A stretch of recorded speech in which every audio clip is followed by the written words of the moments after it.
Okay, let's unpack this. One of the things we really enjoy about doing this deep dive is getting this collection of sources from you, notes, articles, maybe some research you've done. Absolutely. It feels like we're handed, well, a kind of map. Exactly. A map to somewhere maybe a bit overlooked, and we get to, dig in together, find those real nuggets. Yeah, moving past just the surface level to really understand what's going on, finding the patterns, maybe the surprising bits. Precisely. And today, you've put Malawi on our map. It's known as the warm heart of Africa, which is quite evocative. It is. So we're diving into this material you sent over. The mission really is to pull out the key insights. Right. Why Malawi?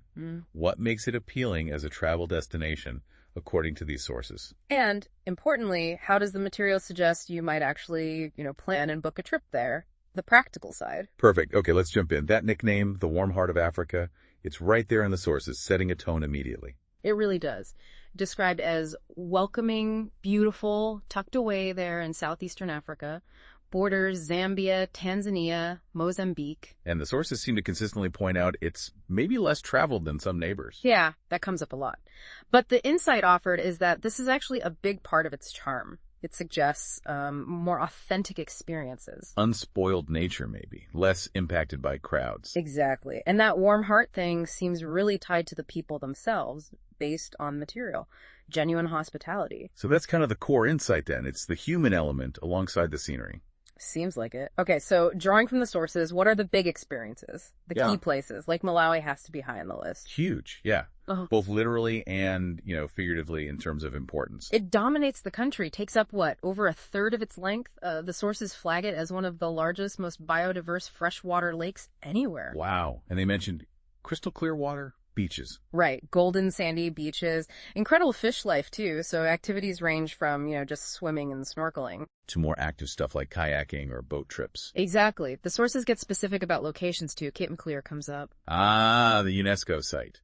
For ecotourism and water sports, it says. Yeah. And then there's Nikata Bay, noted as popular with backpackers, and Likoma Island. Likoma Island, that's the one with the big cathedral, right? But also some luxury lodges. So the lake itself seems to offer a whole spectrum of experiences, according to this material. Okay, moving inland then. What about parks and wildlife? The sources highlight Liwonde National Park. It's along the Shire River. And good for seeing. Well, the sources list elephants, hippos, crocodiles is pretty common, plus lions, leopards, various antelopes, and birds. Oh yeah, many. Over 400 species mentioned for Liwonde alone. So yeah, a lot.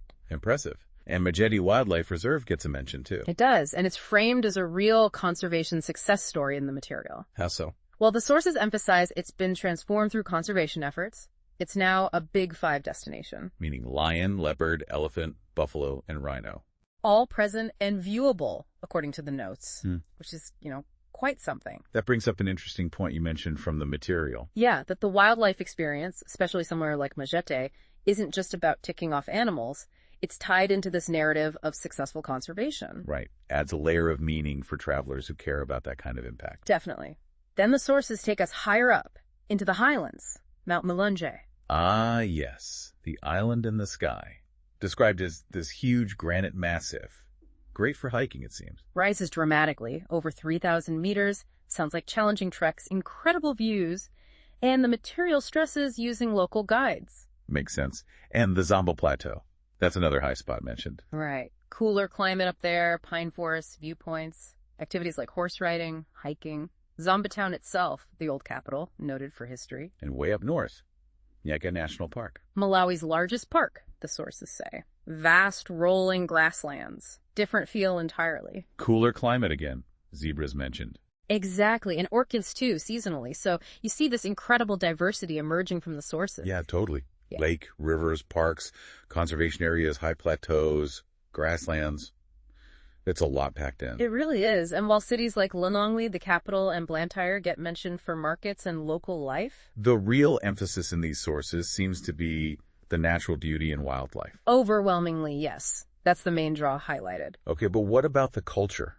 Beyond the landscape. Good point. The sources do touch on that. Malawi has numerous ethnic groups. Chua, Yao, Tumbuka are mentioned. And you can experience traditions through dance, music, craft. Yeah, community interactions. Yeah. What's really emphasized in the material is the Gugul Wamkulu, The Great Dance, associated with the Chua people. That's it. UNESCO recognized, the sources note, it's a masked dance, really important in ceremonies. Interesting. Any other cultural points highlighted? Let's see. The Cultural and Museum Center in Corona for history, Livingstonia Mission for its historical aspect, and various craft markets are mentioned too. And for people looking for activities, it seems like a wide range. Definitely. The sources list everything from scuba diving and snorkeling in the lake To hiking Mount Melangia, safaris, kayaking. bird watching too. Incredible opportunities. Over 650 species noted countrywide. Wow. Plus those cultural village tours offer something different. And the food gets a mention. Nisma, the maize staple, is key, served with various relishes. Shambo fish from the lake sounds good. Yeah, that's highlighted. Also kachumbari, a fresh tomato and onion salad, and toba, a traditional drink. So the sources definitely paint a picture of a place rich in nature, culture, activities. Yeah. Quite compelling. Agreed.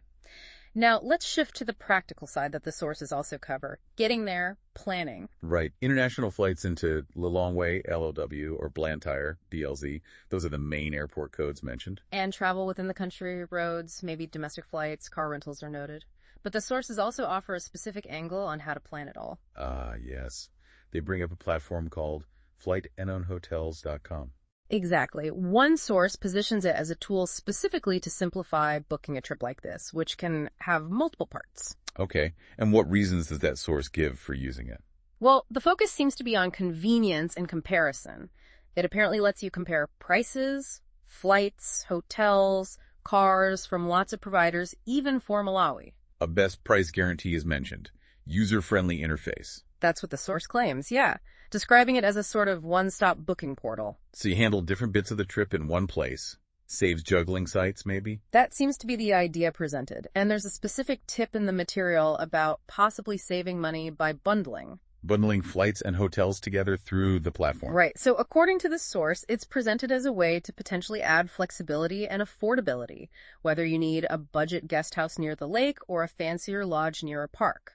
So essentially, the sources introduced this as one potential tool, a straightforward way to manage the booking side for a diverse destination like Malawi. That's how it comes across in the material, yes. And that same material also includes other practical tips. Like visa requirements. Yeah. Often online or on arrival, it said. Yep. And the currency, the Malawian kwacha. Best time to visit. Generally the dry season, May to October. Better for wildlife and outdoor stuff. Correct. Also notes English is an official language, which helps with communication alongside the widely spoken Chichewa.